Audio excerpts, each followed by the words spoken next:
The biggest problem is finding the right product to sell. Is that the right thought process? I think the biggest problem for most people, not really the product, but it is more of how do you get the initial traffic? Because traffic is king when it comes to e-commerce business, right? You need people, you need eyeball, you need attention. But if you're not able to solve the cold start problem, whereby you get people's attention before you even introduce them your product, then there's just not going to be any flow that's coming in. So I would say first learn how to get traffic first. The product you can slowly iterate over time and see what your audience actually likes.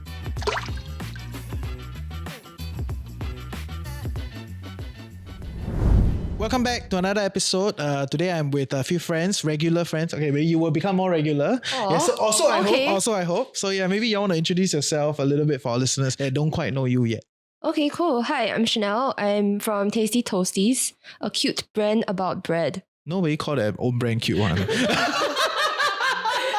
Well, enough people have told me it's cute, so yes. I shall you can show the embrace it. sticker. It's at the back of the phone. Yeah. Yes. I started doing this as an NFT project, and now I'm pivoting it into a retail brand. Together with some e-commerce elements. That's why she's here, okay? Yes. Yeah, and then of course we have our regular. So my name is Thomas. I'm founder of Steady Compounding. That's where I break down businesses, stocks and all that. And I mainly monetize through turning on a paywall whereby readers who want to read what's the deep dives into the various companies, then they will subscribe.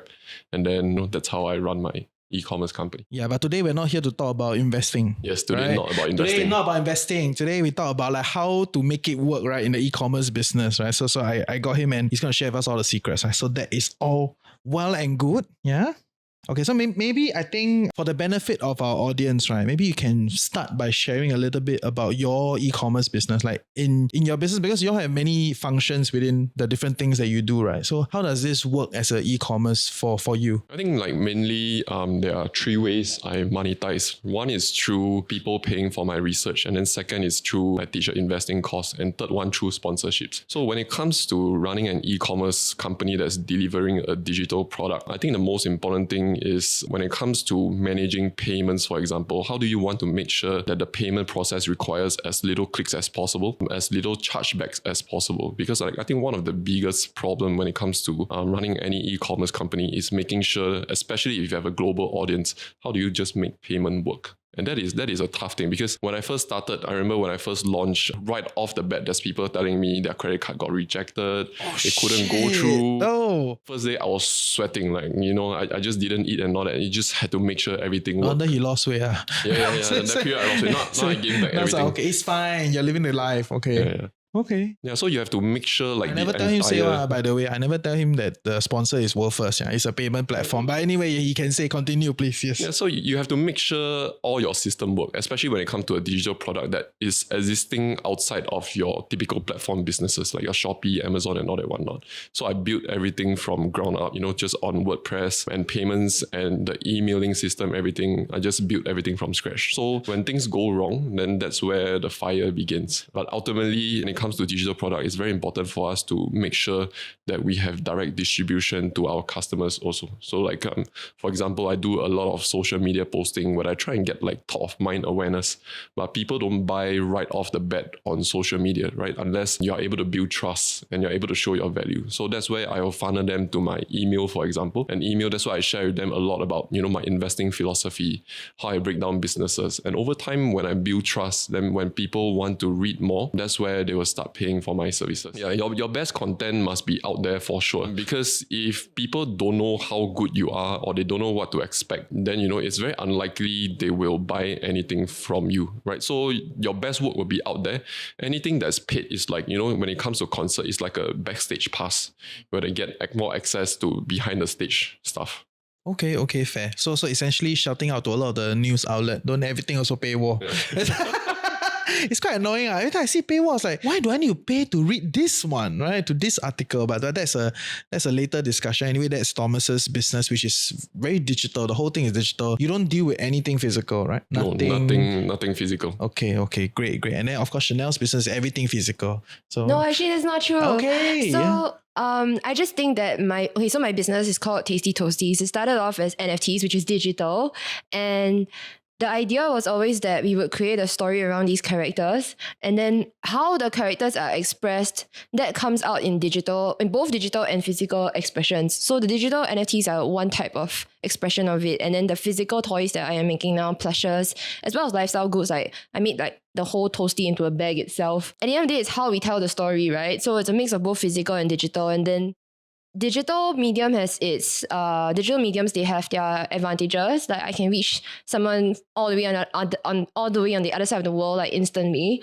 Physical mediums build a bit of, I guess, attachment, especially because I'm selling plush toys. So when people hug the big Toasty, then they start to like, build some kind of like familiarity with the brand, the character, and then they grow up with it if it's a kid. Yeah. So I think both are needed, and that balance is needed. And where e-commerce comes into play is also a little bit because of how we started. We started by selling it as NFTs, and most of the people who bought my NFTs, they're actually not Singaporeans. So it has been a very big challenge to keep growing the brand while keeping the global audience in mind, because a lot of the things that I do here, the activations, my booth events where I bring my products around, it's all very hyper local. But Tasty Toasties are known by people who like NFTs from other countries as well. So I have people from like South America, people from America, Canada, Australia who have bought the NFTs, and also they want to buy the physical product sometimes, but then shipping is like a big deterrent. Shipping is a bitch. It's very bad. Yeah. So like and then on top of that, like we've used the NFTs to token gate the e-commerce. So what that means is that when you go to my website, there's a section of the website where if you have the NFT, you can log in with your crypto wallet and you get a discount off the products. And I've promised like a lifetime membership to like all of my future products as long as you have the NFT. So like I see it as something that super fans can eventually own. And maybe the person who originally bought the NFT like 2 years ago, maybe after a while they're like, I don't really like Toasty anymore. They can always sell it off to someone who really loves Toasty and wants that permanent lifetime membership. So it's like a blend of all of these different tools. Even as a very new brand, I think I've just kind of thought about how I want it to eventually look, and now I just need to work there. Interesting. Because firstly, I never tell you all to talk about payments. Okay, but it feels like all of you struggle with payment problems, right? Is that the bigger problems in your early days of business? I think payments definitely quite a significant problem at first, especially when you're trying to set it up. Because even though nowadays things are easier to set up, for example, I'll use Stripe, I'll use PayPal, but when you first get started, there are going to be a lot of hiccups, right? The payment company, maybe they are still trying to validate you, so they'll hold off the money in their system. Yeah, so annoying. Yes. I have that issue also. Or like if the customer is from a remote part of the world whereby not so much transaction on e-commerce, then that's where the credit card would fail also. Yeah. So that's where all the payment problems come in. And different countries have different ways of paying. Like, I don't have customers from China, but China is going to have a very different way as to how I operate. And not every country is a place whereby credit card is very predominantly used as a payment method. So it is a struggle, even though nowadays there's Stripe and PayPal, but it is still a pain when you're running a business on a global scale. Okay, fair. I mean, because for me, most of my international payment is to the team, right? Because I hire Philippines, in Malaysia, different places, right? So then when it goes out, it does not, it's like annoying, okay? It's not annoying as part of the business operation, but it's not so bad because it's not my major inflow outflows, right? Relative to you guys where a lot of your flows are more global. I make money in Singapore and then I pay one way out to some people, right? And then that's about it.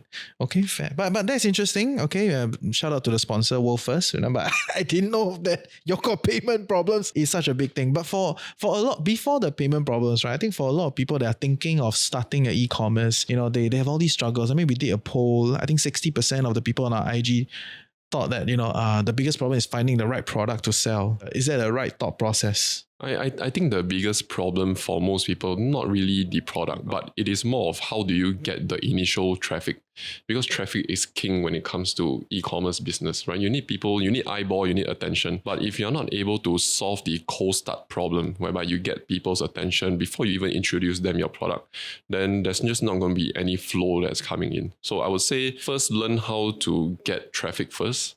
The product you can slowly iterate over time and see what your audience actually likes. Okay, fair. I think that's an interesting thought. I mean, even for us, right? I mean, when we first started, it was just a podcast, and then traction start to come, and then you see like different way of monetization. Of course, like maybe we are planning to sell like digital products, So there's all that lah. But it's always cracking that first traction. Is it the same for you? I think they're coming from the angle that today everything that we could possibly imagine or innovate, most people are not really inventors. It's very hard to come up with a new product, right? And the e-commerce scene is quite mature now compared to maybe like 5-10 years ago. So how will you find a product that really stands out or is not already available, or like you cannot just find on Taobao and ship it in with like, what's the English? I don't know, Taiko. Taiko.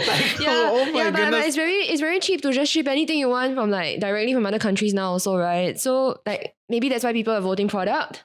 But I think as long as you have a decent product that people find value in, if you put it in enough places, you have enough distribution for it, eventually someone will buy it. So what really makes you stand out is exactly what he said, the cold start. Like how do you get that first initial tribe to get you going?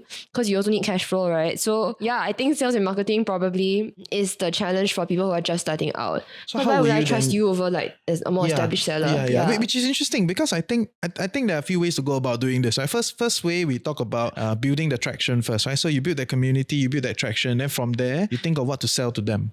Right, so that's one way. So essentially, everybody is a mini media company, okay, on some level, right? Yes. Now, of course, there's the other way where people think of, okay, so there is an arbitrage to be made, right? Let's say from Taobao, you buy something and then you go to Amazon and you try to make the arbitrage. Do you think that works? I don't like doing that because it's difficult to stand out vis-a-vis your competition when you do that. Because ultimately, when you are selling a commodity product, and we all know like Econ 101, anything that's commodity, the margins will be driven away. So whatever is profitable at first, it will not last. So when it comes to doing business, I like something that can grow steadily over time, right? And something that will compound in value over time. So I'm always a big believer in building something that will stand out by itself from other people. And so when it comes to the distribution, you have to start putting your thoughts, your ideas, and start creating content out there. It doesn't necessarily have to be your face, but people should have to get to know you, because ultimately people always want to buy into a person or buy into a story, buy into a brand, right? Rather than just the product itself. If it's just the product itself, it's very, very difficult to compete in a very, very competitive where everybody's just fighting based on price. Yeah, fair. I agree. And I think that is an interesting nugget, right? Essentially telling the audience that if you're thinking of starting an e-com business, then maybe what you should start is to build your presence on whatever platform it is, right? Because to be fair, I think your major platform is Twitter or X. Yeah, X. Twitter, whatever. Okay, make up your mind, okay? But X, right? That is your biggest platform, right? And for you, your biggest platform? Right now, I think traction-wise, I would say TikTok. Even though if you go look at the number of followers, it's not as many. Why? As in, why do you, if it's not as many, why do you think it's TikTok? Because for TikTok, the number of followers don't really matter. It's just more like how many people have seen your videos in the For You feed. Yeah, and also because I have been doing, it was a nice segue. I've been doing selling on TikTok Shop, which is also e-commerce, right? And yeah, it's been growing every month. Like month on month, my revenue is growing there. So yeah. So then from that view, if we think about someone that is looking to start a business or starting an e-commerce business, right? So now if our thought process is, okay, let's start to build attraction somewhere first, right? Or build a following, build community somewhere first. Do you have any advice to begin with that? Like how do you go about building a community to begin with? I think first you have to see where your audience are. So for example, if I'm running a fitness brand, I'm trying to market, I don't know, some fitness product, I would definitely use video first. But from that view, essentially you predetermine what kind of product you want to sell already. Okay, so for example, you roughly need to know which area you are talking about. So let's say if I'm talking about investing, or if I'm trying to teach people how to do personal branding, then I think LinkedIn and Twitter written platforms are generally better. But if I'm doing something cooking related or fitness, or whereby visual is more important, then I would choose to focus my attention on video platform. Because when it comes to certain niches, like for example, investing, it's very difficult for us to go in depth just based on video content, because people's attention are very short on video platform nowadays. Yes. Yeah, for example, TikTok, I can't go longer than I think maybe 90 seconds. Anything, people just scroll away. Unless my hook is like, there must be one hook, second hook, the hook must keep hooking people to make them continue. Yeah, so you need to have a rough idea of where you want to go first, just a general view. But I mean fitness, but maybe I don't know what I want to sell yet. I don't know whether I want to sell shoes, yoga pants or whatever. You don't have to decide that first. But if your audience is within that industry, within that niche type, then that's where you should be creating content. Okay. And it doesn't have to be very fancy content. I think that's what is preventing a lot of people from starting altogether, because they look at how the professionals are doing and then it just put them off. But if you look at any of the famous TikToker out there are initial videos out there. What's your side one? It's just themselves taking the camera, selfie, no everyone. subtitles, nothing. Yeah. I think same thing for me. Like when I look at initially the tweets that I wrote, I'm definitely going to feel grossed out by myself, right? They're like, wow, that quality. That's where we all start, right? We start from nothing and then we slowly become better. And that's the good thing about creating or communicating to people on social media, because you get to see data. Like, is this going viral? Is people reacting to this? What's the response? Is this converting? And then that's where you can improve and hone your skill in reaching out to your audience and building your traffic. But I also want to add, recently I've been thinking about this, right? Because a lot of people think of video content as like one of the first things to do, right? Maybe in a lot of businesses that people are thinking, oh, let's do video. But actually, video is the most expensive content to do. Yeah. Right. I don't know if you all agree, right? So I think I personally think video is the most expensive, right? And then audio and then written. Written is actually the cheapest content to create, in the space. Okay, that is my personal view, and I feel like if you can work on the written platform, it's actually more cost effective, right? And it's just easier. What do you think? We have to think about what is sustainable for you as well, because for most people starting out, they have a full-time job, right? And you're doing this at the side. So you must think of what can you do on the daily, or at least like 2-3 times a week on a very sustainable basis, because there's no point whereby you do one time, you feel super tired, then you do once a month. That's not going to cut it out. Nobody's going to make it in once a month. Plus, in the early days. Whatever you learn on written platform when it comes to copywriting, writing hooks and all that, it's going to be applied to video afterwards. Yes. So I mean, I applied whatever I learned on Twitter over to TikTok and Instagram for 1 month. And so I grew from 0 to 5,000 followers in under 1 month. And like each video the maximum impression was like maybe up to 500,000-600,000 views per TikTok video, but it was too toxic for me, so I couldn't.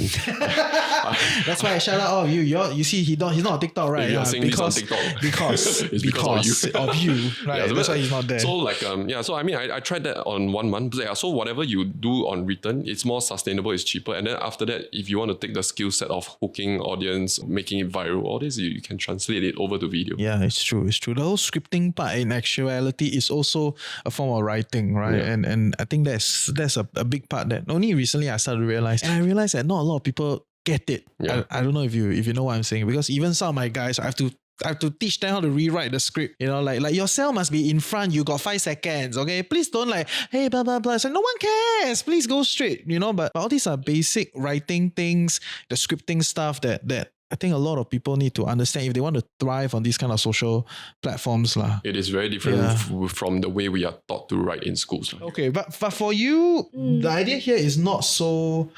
I mean, you're not that big on any social platform per se, but you had a very big launch in the first round of your NFTs, right? That was huge. Like you were all over the news, CNA cover you and everything. I think because it was something very new. I think the reason I got that traction was just because it was novel. And also it was a new thing, like NFTs were in the news for a new thing. And then I think there was enough like traction in Singapore for like from the consumer side, like people are starting to buy. So then people are looking for stories to cover of were there any Singaporeans making NFTs? And actually there were quite a few, but quite a lot of them not here already. Or maybe they did it then like there were a lot of podcasts during the early days also. Yeah, team drama all gone or whatever. Yeah. But there's still quite a few around, but like maybe like a handful. But yeah, like I think I had that initial rocket fuel boost just because of how new it is.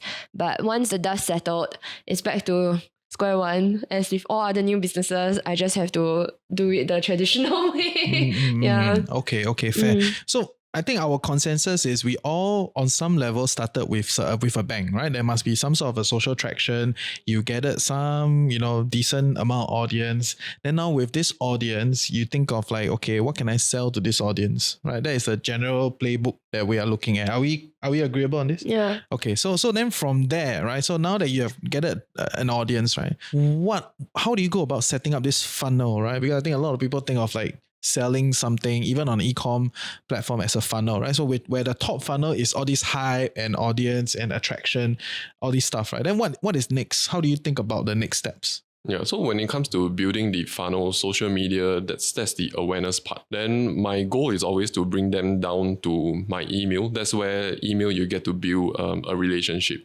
And then for myself, I also sometimes record video and send to my audience, because ultimately when you're trying to build trust and a relationship, you need to invoke like most of the 5 senses. They must be able to see you, hear you, and read your thoughts. Don't touch. So like slowly, no touch, no smell.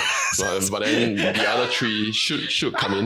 You want to try and hit So as much of that annoying. as Yeah. possible. Okay. Right? Then ultimately when you're able to build, there's this concept called 1,000 true fans. So rather than cultivating like a huge, you don't need like 10,000 or even 100,000. But if you can have 1,000 true fans who will support you in any way, anything you do, generally you will have a viable business product once you hit that 1,000 true fans, right? And that is exactly what I tried to do when I go on to running my business full time. Once you get the awareness, then that's why you need to keep providing value and do a bit of storytelling. And I think one of the biggest mistakes a lot of people who manage to get traction at the start, but it fizzles out, is they only focus on educational content, for example. Because when it comes to content, there's education, there's inspiring, there's humor, there's storytelling. Yeah, so you have to rotate between 4 of these content, such that when people read your stuff, they know that this is uniquely yours. Like when people read my writing, they know like this is Thomas. Because ultimately, when you want to be top of mind when compared to your competition, you can't be too robotic and you can't just educate or give information. You need to start making people feel like they know you on a very personal level. So for you, essentially, the first step, people get to know you. Then after that, you try to get them into the email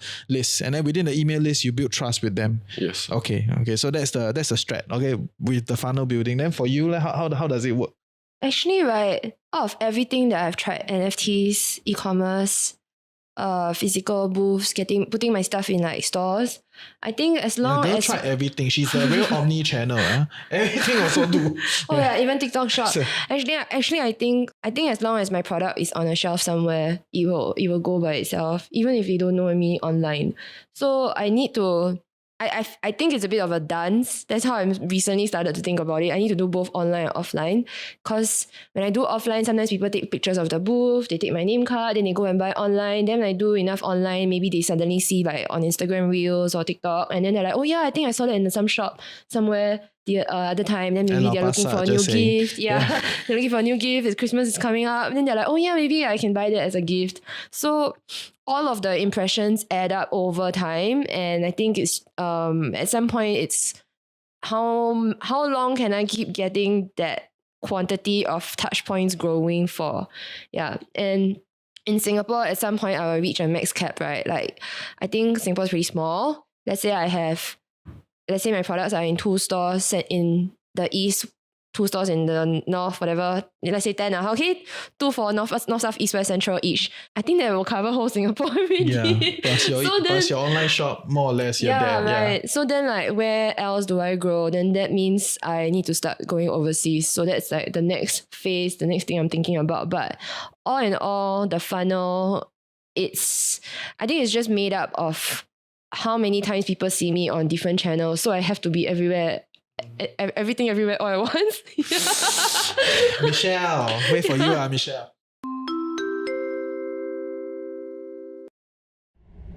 Hey coconuts, are you pumped to start your own e-commerce? Now I actually did not realize that payments was such a difficult problem for Thomas and Chanel too. Like, Trust me, I never scraped that. So great news is World First is giving all of you an exclusive promo to kickstart your global business journey. For all new users, your first 10 business transactions on World First will be free, which can add up to quite a significant cost. Of course, terms and conditions apply. But do check out the link in the description box below and use code WFTFC01 and join more than 1 million other business owners on World First. Once again, I repeat, use code WFTFC01. Link is in the description below.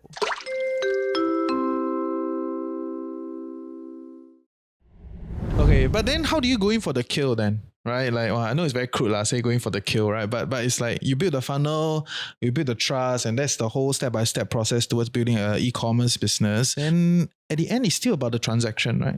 Like it's about closing it, it's about getting the numbers. How do you all think about this thing? I think for me, usually when I launch any product, there should be a sense of urgency. So, for example, the way I do it is my product isn't available perpetually all the way. There's usually like a 4-day launch. And then if they want to, like maybe pick up the investing cost, they will have to do it within these 4 days. And then that's where I think copywriting comes into a very important role. Copywriting is a style of writing whereby you communicate value and try and close people online. There are different ways of doing it. Some people will do it through video, whereby they'll invite you to a webinar, then within the 2 hours, that's where they try and convince you that this is valuable and stuff like that. But for me, I do it purely through writing. So when I do that, there's 2 things that's very important. One is the copywriting in the email must be solid. Then another thing is the copywriting on the landing page must be converting well. And the last one is the payments. But I mean, there's limits to what we can do. But the general rule of thumb when it comes to checking it out is that you want as little clicks as possible. Similar to what all the banks are trying to do. When you're going your iBanking, one of the measurement of a good banking app is that you want to open an account, it doesn't take you more than maybe 10 clicks. So they're always measuring that. Yeah, always trying to everybody's telling me reduce about it, right? Every time I work with the brands, they tell me, oh yeah, my website is only 10 clicks to get to you to the end. I was like, okay. Especially if you're selling a physical product on e-commerce, for example, like Zalora, they're all trying to make it seamless to check out the product, because the more friction it is, the drop-off rate will be way higher. And your web page must make sure it's loading fast. So you always need to invest in a very good host also, to make sure the checkout experience is smooth. Otherwise, if it loads for 3-4 seconds, people are going to just drop off. People are going to drop. Yeah. And it's not just investing costs or those kind of bigger ticket items. Even smaller ticket items, it's like, wow, so slow. Blah, next thing, you're gone. No? Or someone WhatsApp you, then the whole thing just forget it about going to the WhatsApp conversation, right? So this whole loading thing is quite important, right? I mean, I chose the painful road of building everything up myself. But for most people, I think the fast way and the smarter way, don't choose the way I do it, because I'm always trying to minimize costs. So don't do that. That was how I started, and I'm stuck with it. But if I'm restarting today, I'll probably use like a Shopify or some other platform that already has everything integrated, and you can just focus on product design and marketing. Then that's where you can leave the website and the host and the payments, all this to all these other players. It's true. Like we are reinventing our website. Yeah. Okay, we are rebuilding our website. It is a painful process. Yeah, then I was telling my guys, one of my guys that's in charge of the website, she was telling me, oh yeah, this one is cheaper, blah, blah, blah. So it's not about the amount of cost you pay to the website builder. Yeah. Okay, let's just get the website and go, because the amount of man hours you're going to put in, right, the cost is way more than that few $100 they're going to pay that one-time website builder, just get it and go. Yeah. Right. So I think for a lot of newer people in business, right, it's always about cut costs. Yeah. Right. Because of course you want the least to get the most, right? Because you're starting, you're a working professional, you're dipping your toes in this business things. Like, oh, maybe can, maybe cannot. You're not sure, right? So you want to adjust, your cost structure to be as lean as possible. You find comfort in that. But actually, the amount of man hours that you put into that is quite crazy. Send that few $100, you might as well send that few 100 hours, right? Yeah, it's really different. At least that's in my view, lah. Yeah, I agree. So I want to chip in here because when I started doing my website and everything, I immediately did Shopify because I wanted to save time. And because it's Shopify, they keep upgrading their platform. Every year there's new updates and stuff. Like you don't have to worry about the infrastructure falling behind. If you paid like one person to build it for you, it will not be as fresh in the next 2 years when there are certain like trends that change in e-commerce or whatever. But Shopify is always building it up. And once you've got that foundation correct, let's say like Toasty starts to scale next year, at least my infrastructure is already done. I don't have to be like scrambling to go and change my website when suddenly I have a lot of orders. Like I'm ready for that day when it comes. Yeah, fair. Yeah. No, and earlier we were at the event, at the Amazon event, e-commerce expo. Okay, earlier we were at the e-commerce expo. I think we were talking to Barry, right, from World First. They were working together with Amazon, right? And then I asked him, there may be some people that are thinking, how about we start e-commerce without a platform? That means like off a platform, like not on Amazon or any other platform, right? How about we just start something? Maybe Shopify, maybe a website of your own. And then he was like, maybe that's not the smartest way, right? Maybe we start on the platform first, because I think there are a lot of brands that start on a like a marketplace platform that eventually outgrow it, right? So they grow so much, and then they will move into their own website, move into their own platform. What do y'all think? Do you think that's a fair view? I mean, when we decide to start on a platform, it is mainly for one reason, and that is their traffic. But I generally don't like to start on like a Amazon or Shopee, for example, because I lose data of my customer. The data will belong to those platform players, and so I don't manage to build a recurring relationship with these customers. So for example, if like let's say consumer habit, I go on Shopee today to buy something, I'm just going to type in a product and I'm going to buy from one of the merchant, but I'm not going to remember who I buy from, and I'm not going to return back to buy from that merchant again. The next time I search, whatever the platform show in the top 5 or 6 selection, that's what I'm going to choose. And you're going to be very dependent on whether you want to pay for advertisement down the road, right? We look at all the e-commerce company, eventually they will move towards ranking you based on who is willing to pay the ad money. So when it comes to running businesses, I always like to maintain independence and have direct distribution to my customers. So unless they are really giving you huge amount of traffic and your brand is known by everyone, then maybe you can consider. But always the problem with all these platforms is you lose relationship with your customer. I've seen a lot of the Western e-commerce players, when I buy something from Amazon from US, when they send it to me, they will get me to scan a QR code and they'll give me a free gift if I give them my email and my details and all that. They want to convert you onto their list, right? They want me on their database. I mean, that's one way you can do it, but the conversion isn't going to be high because whenever there's friction, people need to jump through wall. The conversion rate is going to be a lot tougher.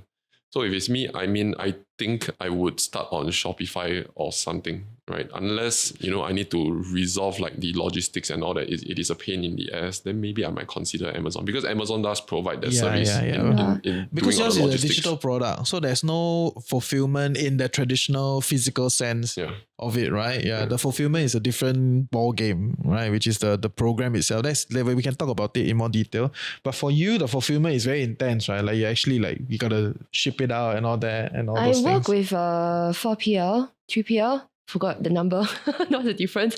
But yeah, so I actually don't pack my own orders, even though I'm such a small brand.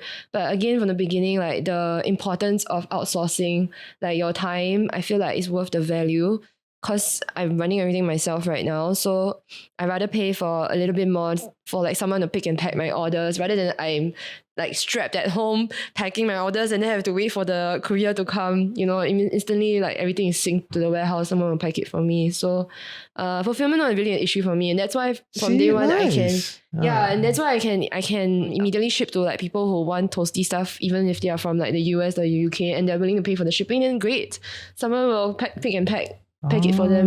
Nice. Okay. Fair. That is interesting because I think a lot of people, we are essentially solving a lot of people's like queries around like how do you start and then like fulfilling and like essentially closing and all that stuff, right? Okay. And I think like for a lot of people, when you start thinking of an e-commerce product, think of your margins to include all of these things, because yes, I have someone packing for me, but that all comes with a cost. Inbound into the warehouse, there will be certain costs. Pick and pack each item, there will be certain costs. So you to just make sure that you go and inquire all of these costs first, add it to the cost of your product, and make sure that numbers work. If numbers don't work, then you don't do that product. Yeah. Okay, fair. Then let's talk about pricing, right? So how do you price yourself then? You know, is it a cost? You start with like the cost of it and then you add a margin, or do you look at, you know, what are your competitors' pricing? Like how do you go about deciding on pricing? Yeah, I mean, so for me, there's not much cost except credit card, right? The credit card is 3.6 something percent. Then other than that, Which is quite annoying. yeah, but that's my it's server what it is. host. Yeah. It is what it Yeah, is. it is what it is. They You make have their money. I mean, yeah, like you have to live by Visa, MasterCard, Yes, and yes, Amex yes, rules. yes. Yeah. But I mean, when it comes to pricing, I mean, I'll look at what competitors are charging, that's for sure. And then another thing is you want to price based on the value you are providing, especially for digital products, because the cost per product basis is very, very low. It's mainly just your credit card, your email server, your host, and all that whatnot. So look at what the competitors are doing, and then, you know, you can always do a soft launch to test water to see whether people are getting enough value based on this price, right? Based on your products. But one thing for sure is if you start too low, then it's very difficult to move up afterwards. So you have to spend some time to do a bit of market research and see generally what is the market rate for what you're charging. Okay. So essentially copying is the simplest way out of this thing. Yeah, but the range is going to be very wide. So more than copying, you also have to assess, like, you know, the strength of your brand, which is like more an art than a science.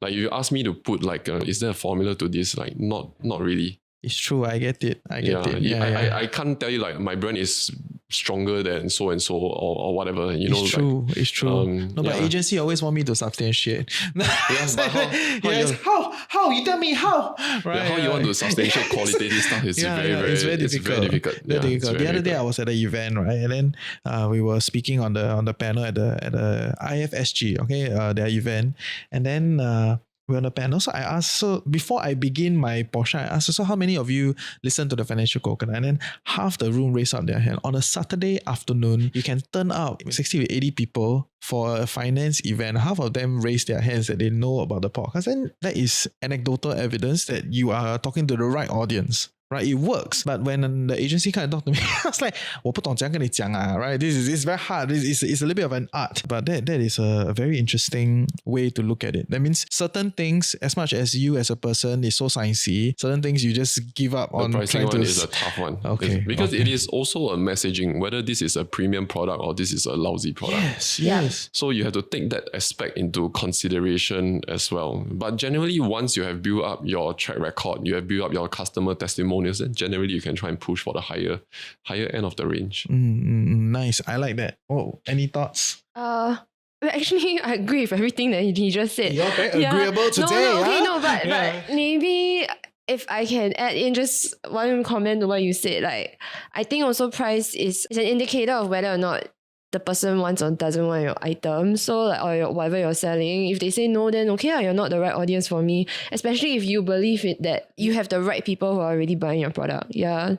So just let it be a barrier to, not barrier, how to say, if there's still people buying and they can accept the price, then I think it's okay. And if your goal is just to feed yourself and then there's enough of it such that you can retire from the day job that you have, then great, that's good, right? But at some point, sometimes some businesses are unable to scale beyond that point, right? And then the discussion is a different type of discussion already, right? Because I think for us at this point in time, it's a lot of working professionals thinking of different ways to go about graduating from their job, right? The full-time job that's like, maybe they will invest in a property, buy some stocks, or maybe start a business, right? So I think that's people's different perspective. And I think today we covered a lot on the build your own e-commerce, like type of situation where it's a stretch to go about dipping your toes on the side while you hold your full-time job, and then eventually if this works, which does not sound that crazy, it's not that impossible, there are certain best practices, then from there you kind of go from there, right? And then you decide how far you want to take the business. And if you decide to go into a business, then the discussion is a whole different discussion because it is a much bigger type of like, okay, where do you want to go and all that jazz, right? So actually, can I add a point about that? Yes. Because I've been through quite a few different things the last 2 to 3 years. Yes, the whole COVID period. I feel like my learnings have been that if you want to really succeed at something, right, you have to drop all the other things. just choose one thing and do. So, like, I know you're talking about maybe helping people like step out of their comfort zone and try something different from their corporate job. I mean, this what you just mentioned. So specifically for that, if you have enough savings, right, and you truly believe in your idea, don't wait too long before you just like drop one thing and do the other. Because when you have full 100%, 200% focus on that idea, the results are going to be very different from when you have like maybe 1 foot out of the door. Yeah, and that's something I learned very painfully over the last 3 years on all the various different things that I was dabbling in. I think like I've been through that phase also whereby the going gets tough, and then I'm thinking like, should I continue, should I not? But I mean, I remember there was a period of time, half our meeting when we were hanging out for coffee, said, hey, send your resume or not. Let's close our business. Let's close our business. Hey, resume prepare. I gotta send a resume. I was talking to like a 9-figure DTC consumer brand, and then he said one of the things that resonated with me. A lot of times when things get tough, we think that the answer is to go wide, to try different things, but actually sometimes the answer is to actually go deep and grind it out, because a lot of times things will plateau. But anything we do, it could be training, it could be building a business, we will always hit a plateau somehow. But if we were to take our attention away from this problem, then that plateau is just going to stay there as a plateau, right? But if we stick at it long enough, think about all the solutions, try it out, hustle it through, usually the next phase of growth will eventually come. So when he gave me the advice, it made a lot of sense. Then I just continued to try and push it through. Yeah, it's true. I mean, I had that same problem, right? And I started doing many other shows and building other things and just to try to like match the numbers, right? Get the growth with it. But eventually you realize that all those things is very hard to sell also, right? So might as well let us just focus and downsize the business or right size the business, whatever word you want to use, and then actually make it work first before we look at expansion or any other things, right? So but I run a relatively different business. I don't think I'm an e-commerce, right? So it's a different thing. Okay, fair. So if someone wants to start an e-commerce, I think we have shared a lot of different things today, right? From like getting the traction, building the trust, doing the closing and fulfillment. There's a lot of tips and tricks already, so I love it. But any last things you want to add, other than like just do it, please don't use that word. so other than that, any last things you want to add? For a working professional, okay, you imagine a working professional, 35, grinding out in a corporate job, next building to us, it's like, oh yeah, my boss so irritating. I want to get out of this place. Other than changing a job, they think of doing a business, right? What will you tell them? I think I would ask them to start posting, whichever product they have in mind, start posting what they think about the product and all this on social media, and then build an audience. Because once you have the traffic, monetization is going to come a lot easier after that. To be honest, everything else, be it logistics or whatever, you can solve it pretty okay, right? But getting the audience, building your brand, storytelling and all that, these are things that you have to do yourself, and you have to slowly grow your presence and start commanding traffic. That way your business have a much higher chance of surviving. Fair. And word of advice, I think you should just choose one platform to start, right? Like don't listen to all the Gary Vee type of people and tell you like you must be everywhere, Don't spread yourself too thin. Don't spread yourself too thin. It's very hard, it's very expensive, it's very tiring. You want to be very good at one platform, because there are a lot of interesting people that after that I found out, because I look at their Instagram, like no following, then I on their like LinkedIn, it's like, what the hell? These guys are huge on LinkedIn. On itself, as long as you command one platform and you are a big guy in that one platform, then there's a lot of good things that will come along rather than jumpo a little bit here, a little bit there. That's my take. Yes. Okay, maybe specific for e-commerce, make sure that you are very detailed on your pricing. For physical products, for digital products, a bit different because the value can stretch. Margins are crazy, yeah. But for physical products, you have to be very clear on your margins. Next year GST 9%. Means everything you import additional 1%. Whatever your customer price might raise. So every single dollar matters, because you're going into an environment where there are already a lot of big players who have a lot of volume, and with volume means they got money to spend on marketing, right? So you're not going to be able to compete with the amount of ad budget. So you have to make sure that you have good margins before you start, because even if you are getting volume, you will want to take some of that cash flow to Reinvest into yeah. marketing and advertising. So like, yeah, you better make sure your product got a good margin. You cannot tell me you want to sell like toilet brush with like 10 cents margin per item. I think very hard. Yeah. So how do you increase that margin, right? You create brand, you create story, and you try and create something new that maybe other people have not been able to do with their product. One fantastic product, Scrub Daddy. You all know Scrub Daddy from Shark Tank. It's a kitchen scrub. I just did toilet brush, but it's a kitchen scrub, right? But it's a good product. But on top of that, he has a good story that came with it also. I thought you wanted to say, on top of that got Scrub Mommy. It's like, there is. That's part of the story also, but it's like the product is good, product's fundamentally good. Then they got the happy face, which helps them tell the story of the Scrub Daddy. And then they went on Shark Tank and they got the Shark Tank story. So it's about all the different stories adding up over time. And then that's how they have additional value. Because Scrub Daddy is sponge not cheap. Yeah, it's very expensive, you know. But the Yeah, but product they're is not more or less the massive. same. There are a lot of Yeah. people that compare the normal scrub and the Scrub Daddy. They serve similar function. I mean, there are a little bit of variance, Yeah. you know, but the But pricing is but you different. know them as like a Shark Tank success, right? That story is so ingrained in everybody. Imagine you go to a supermarket, you're like, actually, I maybe Scrub Daddy worth the extra $1, you know? I'd say it's no. But maybe up to you. But yeah, I think and I just want to add one last thing, right? Is that a lot of people when they look at us, they come to us, then they will ask us what is our setup. You know, the whole thing, right? Like whether is it your CRM software or your emailing software to your fulfillment to your delivery, the cameras you use, everything, right? All they want to copy our setup, but they don't realize that our setup, right, has already been capital injected over multiple rounds, right? It's like after you use an iPhone for a long time, then you buy a camera, right? And then you kind of step over time, right? So if you just look at a lot of how when we first start, the kind of cha-cha things that we use to just make it work. Yeah, all the free things, all that, you kind of roll somewhere. Eventually, a lot of these bigger systems, they just stack up over time, right? Yeah, and yeah, that's how I think lah. Any you want to add? I think like back to what Chanel and what you said about the perfect production setup, right? If like the production setup is the most important thing, then MediaCorp should be the most viral on TikTok. Yeah. But that is not the case, right? So 他讲的，不是我讲的。 But so I mean the point is like when we look at all these TikTok influencers or when you look at how we all started, right? It is all like much lower quality setup. Right. Yeah. But as long as you're able to do storytelling, as long as you're able to, brand yourself well, it will still fly. It will still fly. You don't need to have the most expensive setup.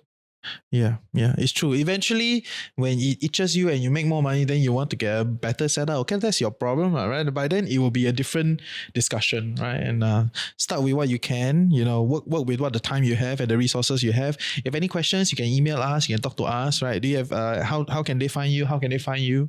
I mean, people can find me on socials at Steady Compound, on IG, on Twitter.